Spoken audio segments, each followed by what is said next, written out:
Hi, everyone. Yes, and we're here to talk about the influence of music, arts, and entertainment in culture. Um, I'd like everyone to please introduce yourselves and what you do, if you don't mind, in a few minutes. Let's start with. Ladies first. Ladies first. Yeah. Well, good afternoon, everyone. I am Lauren Hicks. I am the founder of Michigan Fashion Week. And Michigan Fashion Week was started over 13 years ago out of the desire just to shine a spotlight on the growing industry of fashion professionals here in the city, fashion creatives, and just the people in the fashion industry.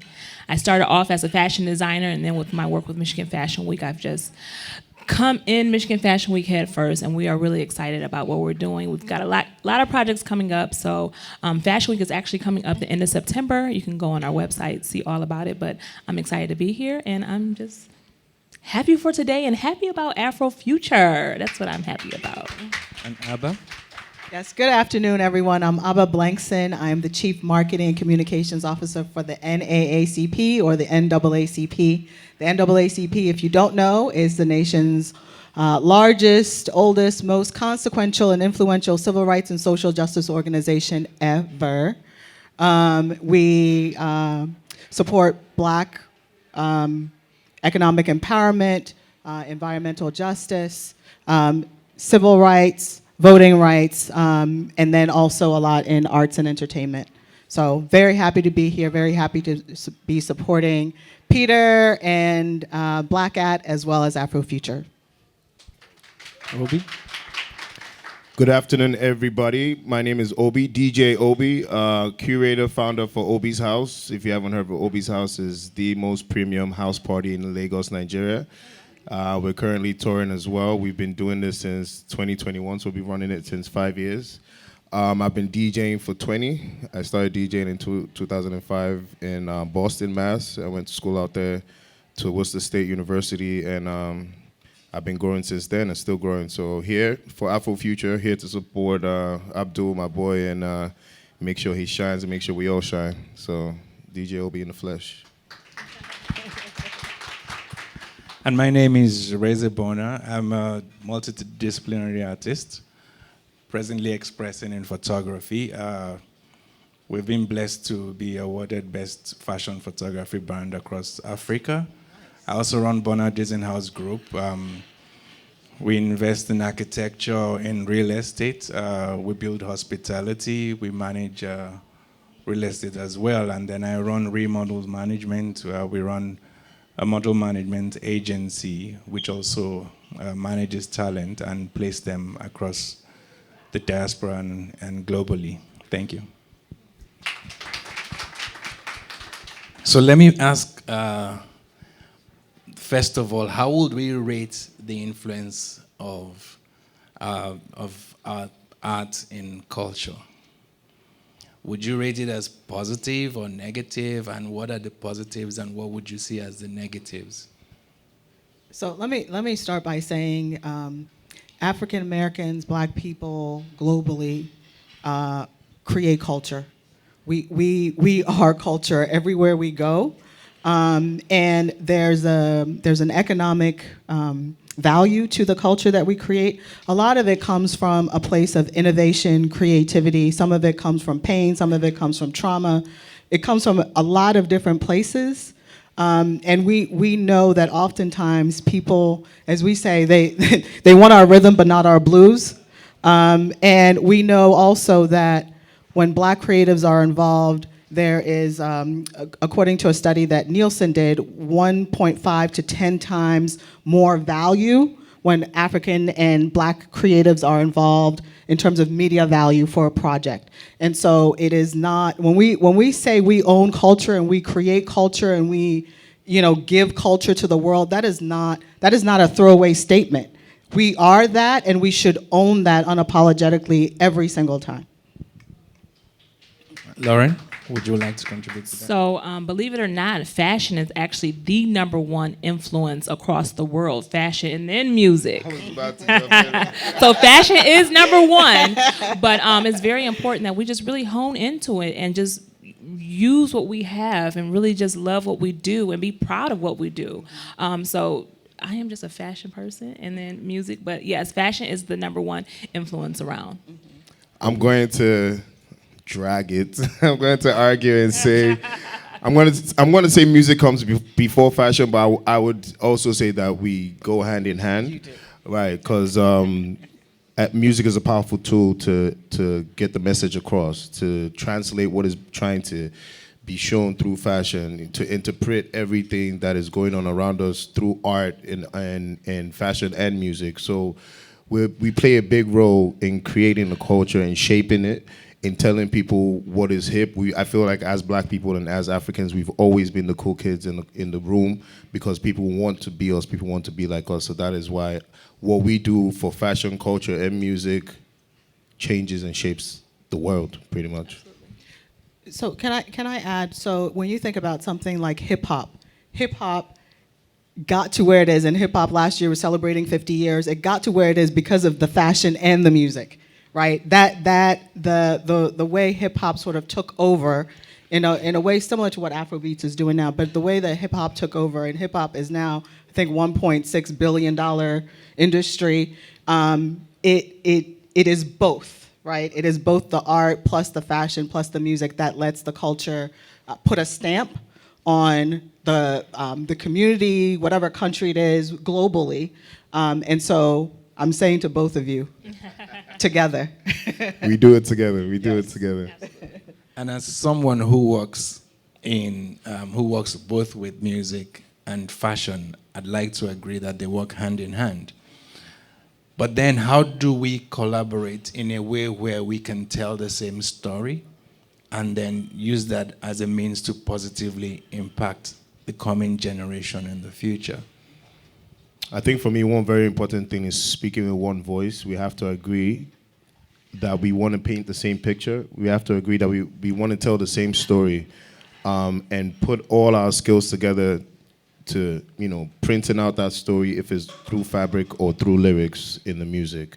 And that way we're able to tell the story of right now so that for the future, the ones coming ahead know everything that happened before them and can carry on the torch and keep it shining. Anyone else want to add I to think that? one good, just the show of collaboration is something like Afrofuture, where we can bring all these different people together and meet people and actually have a pivotal point, which is Afrofuture in Detroit. I think those are always important. Just meeting people. Where does the collaboration take place? Who can I collaborate with? So things like Afrofutures and big events and big things like that really helps with bringing that all together. So I hear collaboration, but can we do that if we don't have ownership? For instance, if we're not the ones who take the decisions around the table to say, this is what we want to do. When we have enough power and influence, we can dictate anything. So Wizkid, Davido, some of these artists, they are at a place now where they can say what it is that they want. I can't go to Czechoslovakia without an Afrobeats moment. Right? And so we have reached that point where but we have to say, nobody's going to give us anything. The history of the world shows us that nobody's going to give us anything. We have to take it, we have to demand for it, we have to ask for it. And so if we are not asking, then we are the problem. And so, I would love to see when some of these artists are coming out to have a fashion moment to say, I am rocking this designer from this country who's up and coming. Like we need to insert that ourselves so that other people can then put money behind it. But if we're waiting for people to just put money behind it, then they've shown us over and over and again that doesn't happen. Obi? I want to say that we're speaking from a standpoint, a POV of ownership already, because one of the beautiful things as Africans that live in Africa, we do things with our own hands by ourselves. So something like Afrofuture is something that is Ghanaian, African owned, So with that, we're able to create value like she's talking about and export it to everywhere else in the world. So you're right with saying that we do need ownership, but I want to say that we already own these things. We just need to come together to speak about them because they're not going to speak for us. And you can only blow your own trumpet so that everybody else can hear you. So if we don't do the talking, if we don't come together to collaborate and, toot our own horns, nobody else is going to hear us. Mm-hmm. So I'm glad you mentioned Afrobeats, which has become #1 pop culture in the world. How do we bridge the gaps, the places where we have challenges, for instance, even amongst the race where it's polarized? How do we then begin to bridge that gap so we see more collaborations as a race to tell the same story? Well, this is this week's conversation on the TikTok, isn't it? You saw it. I was going to talk. I saw it. I saw it. This is what it is. This is what everybody's talking about. And I always say it is up to us, those of us on stage, those of us in rooms like this, not to lean into the divide, right? Because there are a few people who live in the divide and live in the, let's not support each other. But most of us, Black people, African people, want to support each other, right? And so those of us in rooms like this have to create the opportunities to say, hey, what are you working on? What are you working on? How can I support you? How can we support each other? I'm about to invite you to the Image Awards to be part of our fashion, right? And so it is up to us to open the spaces. I know, because the work of the NAACP is leading, African American people primarily, but all people of color. And I know that there's this narrative that Black people don't support Africans, African people, but ultimately, I think we derive value when we work together. And the more we can say that and the more we can show that, the better it is for all of us. One other important area we need to look at would be the finances, for instance. I mean, I've sat with, for instance, one of the VPs of the Afrexim Bank that has, voted over $2 billion into the creative arts. And they say, look, at the end of the day, we're bankers. And when we give you this money, we need to get it back. But the problem is when we speak to talent, they don't have their finances together. And because they don't, then we cannot hand them, we can't hand over those finances to them. So how do we also begin to talk to ourselves to put our, books together so we can attract funding for Michigan Fashion Week, for example? Yeah, I think that actually comes from education. I think that we have to know what to basically do with our books. How do we, categorize this line item? I think we're in a generation, at least I am too, that we didn't know what it took to get money from a bank. We thought that we can just write down a few things, we got some in and outs, but really is actually a whole system that you have to learn and you have to actually do. So I think that comes with education. I've ran Michigan Fashion Week now for 13 years, and it wasn't until maybe about year 5 where someone sat me down and told me, you got to do this, you got to do this, you got to have your bank account, you have to have your insurance, you have to have stuff in order. And that came from someone telling me, so I had to learn that. So I think it's important that we find different avenues and find different programs to really help people in that industry. How do you do your books? What are the banks looking for? I think it starts off with just the bare basics for creatives to learn. Obi, what would be your experience, for instance, in getting sponsorship for Obi's house and getting, them to recognize how much work you're doing and how influential you are? So same thing I'll go on. I want to touch on even the previous question is education. Education is the big thing across the board. So if we're going to collaborate, we're collaborating to show people and tell people how we can work together. That, being African American and African and all of that is a division. We need to work together as Black people. And then, thank you. And then in that collaboration, we're able to create value. And in creating value, we're able to educate ourselves when it comes to finances to say, these are the people that look like us and speak like us that are sitting at the tables where they cut the check. So this is how you're going to talk to them. This is how you're going to, and those are kind of things that I had to get to now understand that as a DJ, yes, I can be a DJ that's just DJing the party. I can be a DJ who's a businessman that's, handling the business on the back end as well and knowing, because a lot of us go into these things as creatives that just want to do and not do the work of knowing the business. We actually have to know the business. The business is the process that we don't see. What the meetings in the boardrooms and stuff like that. You want to be able to be represented, but also represent yourself. So you want to be able to speak for yourself, which is added value to your brand, your personal brand, and the brand that you're working on. To see that you have the mind, you have the knowledge to handle X amount of money, and not squander it, because as black people we have the stigma of corruption and all of that type of stuff. So we want to do better by, showing exposure and showing the fact that we understand finances and we can help each other. Because when you get that check, it's now what are you doing for everybody else around you except for yourself. So don't forget to educate everybody else, to educate everyone around you, and to also share the wealth by sharing the knowledge. Sometimes you give the generic answer of work hard and do your best, but outside of that, attach the phone number to it, attach the person's email, attach their name to say, go talk to this person. That's how I do it. Brilliant. Lauren? So can I also add? So there's Okay. Understanding what the bankers want, and that's a real, like, you have to know the A, B, C, D of what actually they're looking for.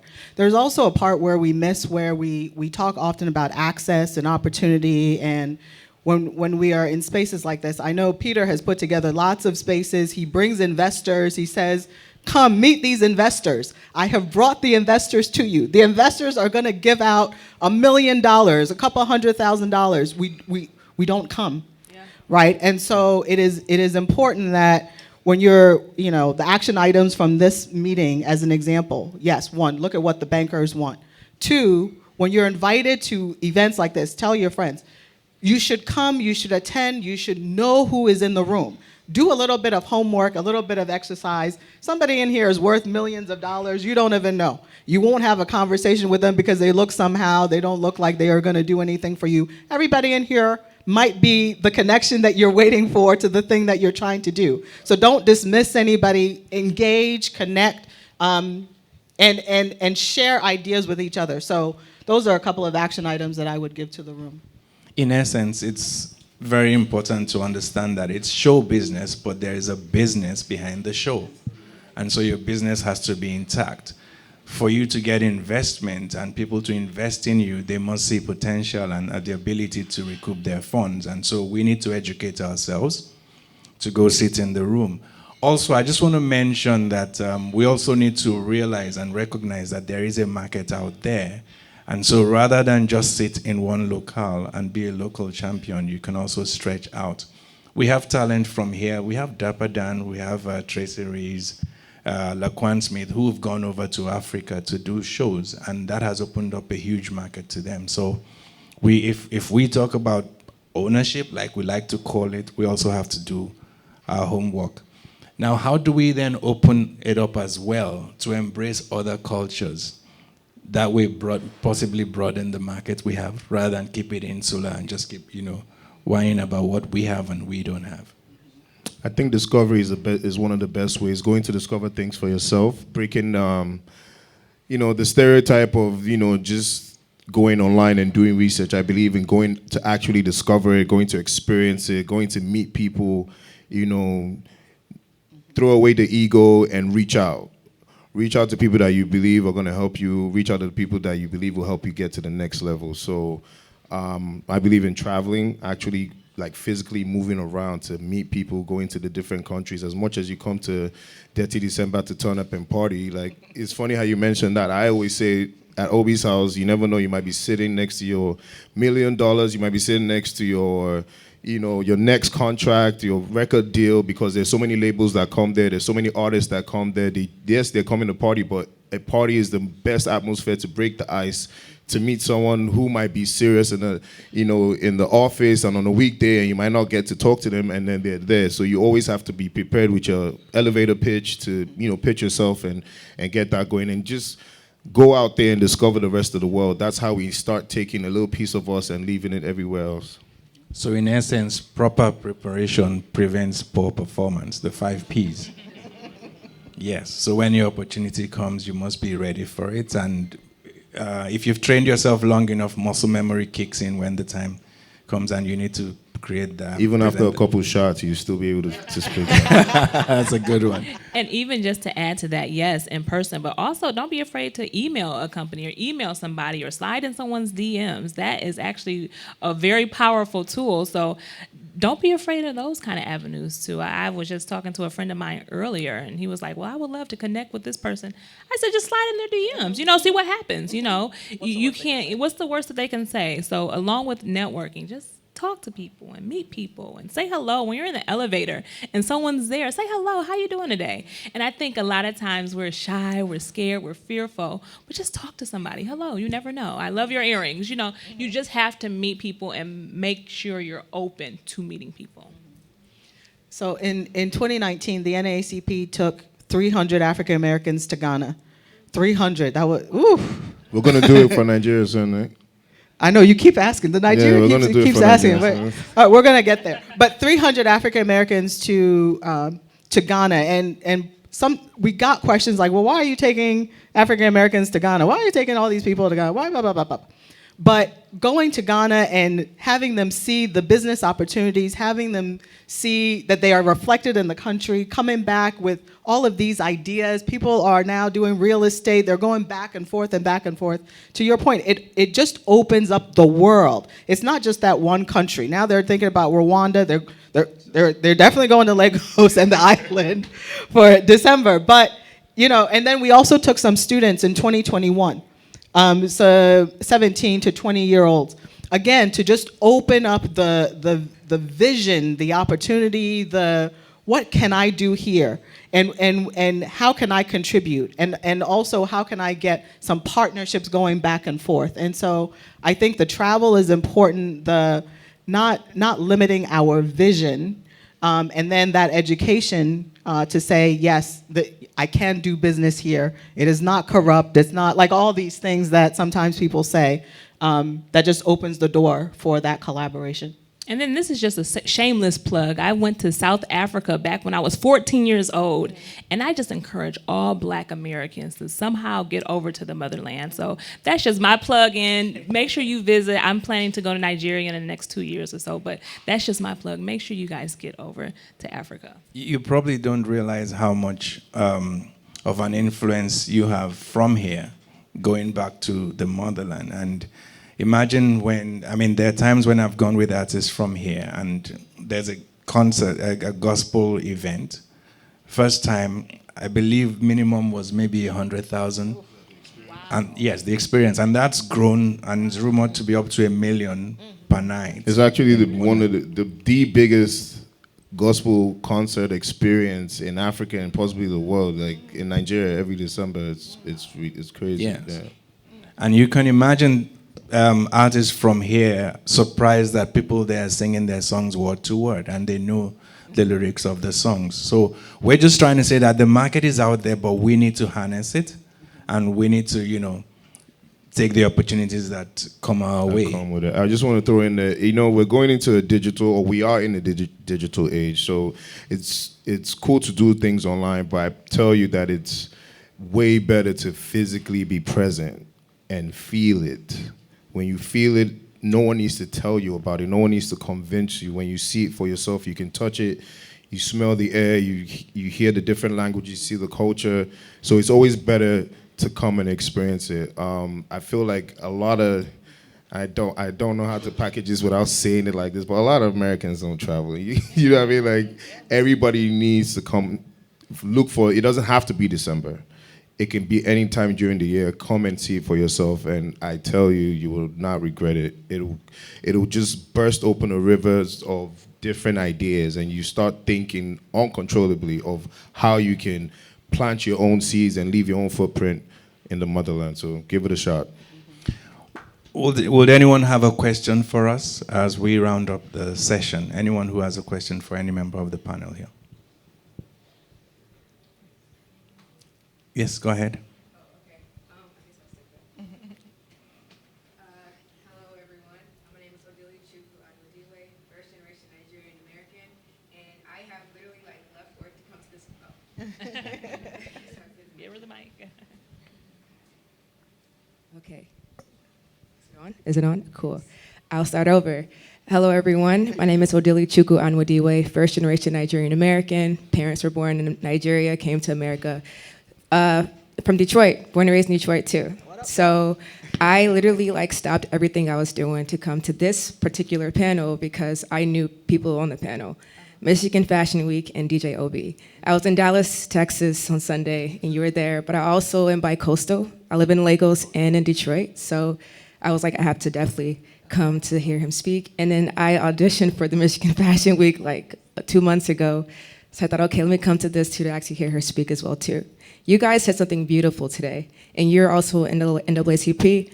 My friend worked for the NAACP for a couple of years, so I'm shaking now.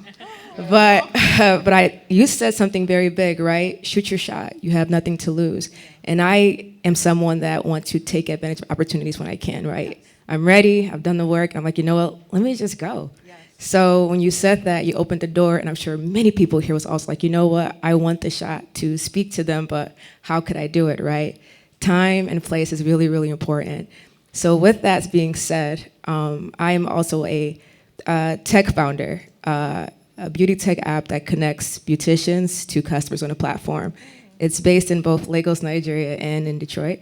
And I was wanting to see if I could connect with you guys on a different level to see like your insight, as well as potential investors, as well as just advice in general. And I'm sure other people here have some things that they want to as well, but that's my thing. Awesome. Excellent. Thank you for that. Amazing. It's called Orishi. Hello. What's Yeah. the name of the app? Orishi. Orishi. I got you. Yeah. Thank you. Excellent. Excellent. Okay, yeah, so we can always definitely connect after this, and that's the essence of this event. Yeah. It's Yeah. been quite insightful, even for us on the panel as well. So thank you, everyone, for listening to us. I'd like And to... thank you for your boldness. Thank you for your Yeah. You did it. You did it. You did it. Orishi is dope. I have we should talk. I have a hair brand that's looking. I know I'm a DJ. I don't know what I'm doing with hair stuff, but I have a hair brand that is looking to be out there, and they're looking for who to work with and stuff like that. They do wig hangers and stuff like that. So like, let's talk. I literally just had a call with them yesterday. Yeah, that'll be dope. Yeah. Okay, so thank you all. It's been lovely speaking with you. Thank you.